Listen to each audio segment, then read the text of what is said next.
Hello? Is this thing on? Now, coming off of that Curtis Blaydes performance at UFC 327, everybody's asking the same question. Who is Josh Hokit? Where did he come from? How did he get here? Well, today, guys, I'm going to be answering that question.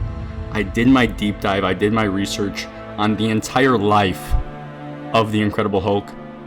And we're going to be going through his early life, where he was born, where he grew up, his time at Fresno State University, his short stint in the NFL, and ultimately where he is today, the number 5 ranked heavyweight in the world.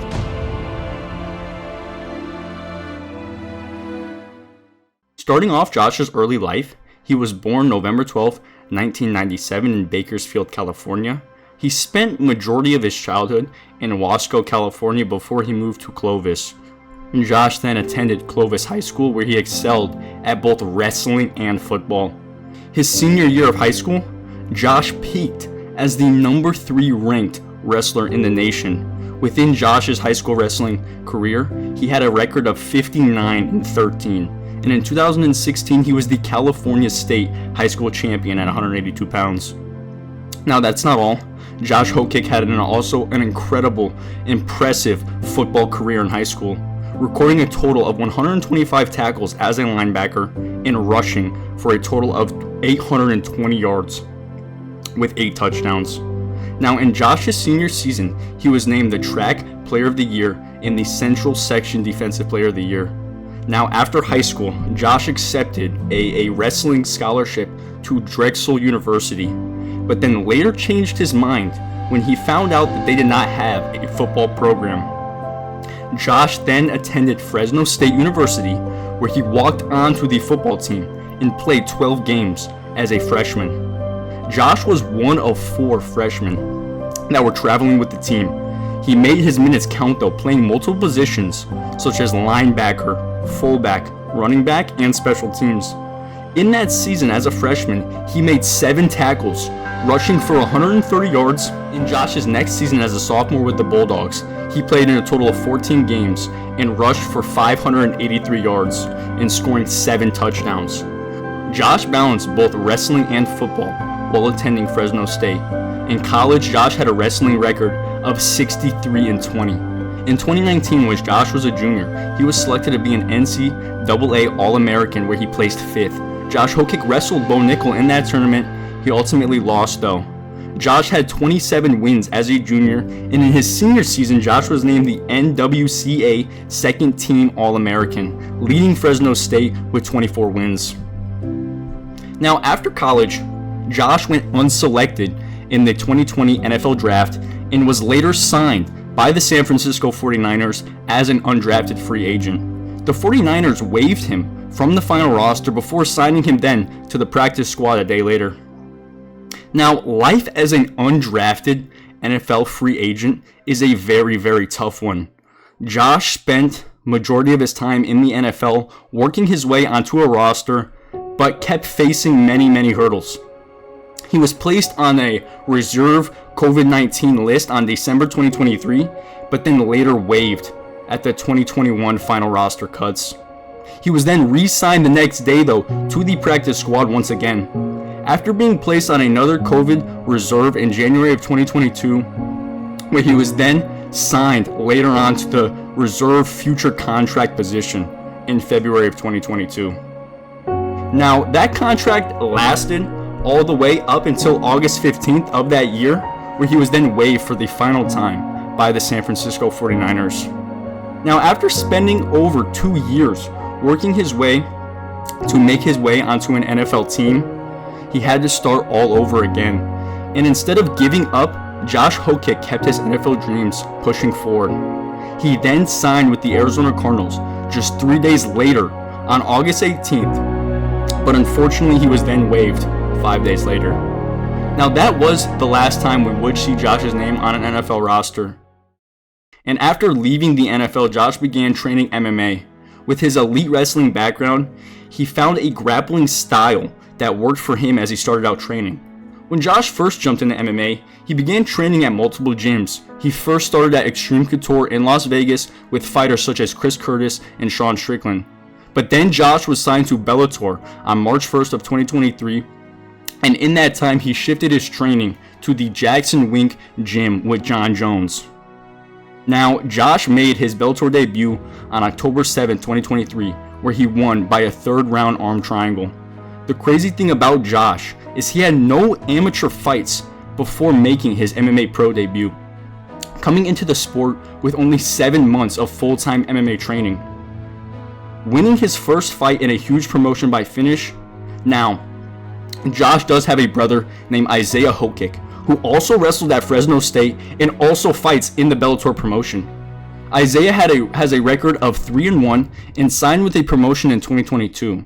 Now, I would definitely say that his brother paved the way for Josh to get into MMA and to sign with Bellator, but Josh had already considered making the switch early in his rookie year in the NFL.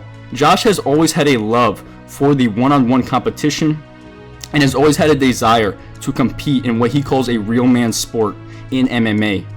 And coming off of his wrestling background, he thought what better not to do coming off of his NFL stint. Now, Josh had one more fight with the promotion Bellator before signing with LFA in late 2024, making his LFA debut in January of 2025. In LFA, he was able to secure 3 more wins, all by first round finish. At this point, Josh was 5-0 with a 100% finish rate. Given his fighting style, Josh was always brash on the mic. I think that his confidence grew with each finish that he had. In his first fights though, he was even a character on the mic. Now, on season 9 of episode 2, Josh was given a shot on the Dana White Contender Series, and he went out there and put out a master class, using his wrestling, using his forward pressure to secure the second round TKO. Dana White was very, very impressed by this performance, awarding him a contract immediately after the show. Following his Contender Series fight in August of 2025, Josh made his UFC debut just 81 days later on November 8th. In that debut, Josh had a breakout performance, finishing his opponent in 56 seconds, earning him the Performance of the Night bonus, then on the mic having an amazing post-fight speech. Now, his second fight in the UFC, Josh had a very, very quick turnaround. They gave him a fight on his first pay-per-view against Denzel Freeman. Now, most importantly, that fight earned Josh a shot at the number 5 in the world, Curtis Blaydes. Now, I will admit that even when I saw this matchup, I wasn't sure what the UFC was doing. While Josh was making his MMA debut in the year of 2023, Curtis was coming off of his win against Tom Aspinall, where Tom suffered his leg injury. Now, that is just to put in comparison how long Curtis has been at the top of the heavyweight division. He has fought the toughest heavyweights in the world, and I was surprised that he took this fight against an unranked Josh Hokit. And going into this fight, the notion was that Curtis Blaydes was going to be too much, too soon for Josh Hokit, and he was going to make easy work for him. And heading into the fight, Josh made a lot of people root against him with his antics and with his gimmicks. Now, people really didn't like him messing around. They really didn't like the antics. They didn't like him messing with Yuri Prohaska. And a lot of fans wanted to see him go in there and get put away. Now, I'm not going to lie. I enjoyed seeing someone come out there with a little bit of personality and try and win the crowd over. In my opinion, Josh Hokit was the main attraction for UFC 327. Getting all the eyeballs on him before his fight. Now, some wanted to see him win, a lot more wanted to see him lose, but no one assumed that Josh Hokit versus Curtis Blaydes would be one of the greatest fights of all time. Now, coming into round 1, Josh Hokit started throwing fast and heavy. Curtis ate some big shots at the start of the round, almost getting dropped, but each time Curtis would get hit with a big shot, he would land a counter of his own. He would hit Josh with big jabs, but the speed of Hokit was really shining through in this fight. He was landing big combos with speed, but Curtis would never back away. Getting hit with big shots, getting hurt, but still staying right there in the face of Josh Hokit, never looking like he was out of the fight. At the end of round 1, Curtis hit Josh with a big shot that knocked his mouthpiece out, a 1-2. Curtis then clinched Hokit, landed a big uppercut and a big elbow to finish the round. Round 2, they both came out there and we assumed that they would have no energy left and maybe the pace would take a little bit of a step back, but that was not the case. The Incredible Hok came out in round 2 and kept the same forward pressure and pace, landing big clean shots, landing big clean overhands on the chin of Curtis Blaydes. Each big shot though, Curtis would just eat and return with fire of his own. Neither man was backing down for a second in this fight. Josh battered the face of Curtis throughout round 2 though, looking for the finish with every single shot. Curtis withstood the onslaught though, landing good shots of his own, making it into round 3. Now that final round was the same story as the first 2. A bloodbath, slugfest, scrapping back and forth until the final buzzer. Both men landed 170 plus significant strikes throughout the 3 rounds. Josh landing the cleaner strikes and having less visible damage throughout the bout though. Josh wins the unanimous decision, earning $200,000 with both the performance of the night and the fight of the night bonus. But the biggest thing Josh Hokit earned from that fight was the respect from the fans. Josh has now gained over 100,000 new followers since that fight, and that number will only get bigger and bigger. Adding all together the pre-fight shenanigans, the way he performed inside the cage, and his post-fight speech, Josh ultimately changed his life within 1 week. Now, what is next for the Incredible Hok, you may ask?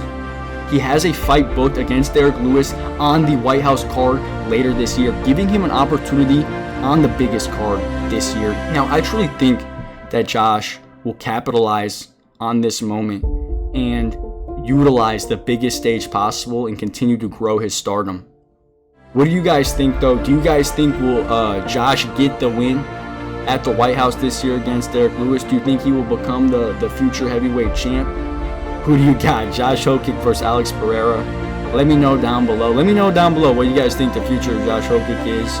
I really hope you guys enjoyed this video. A little bit of a different style video. Yeah, I hope you guys enjoyed though. Please like, comment, and subscribe. I'm out. Peace. And P.S. Alex Pereira, show me these nuts!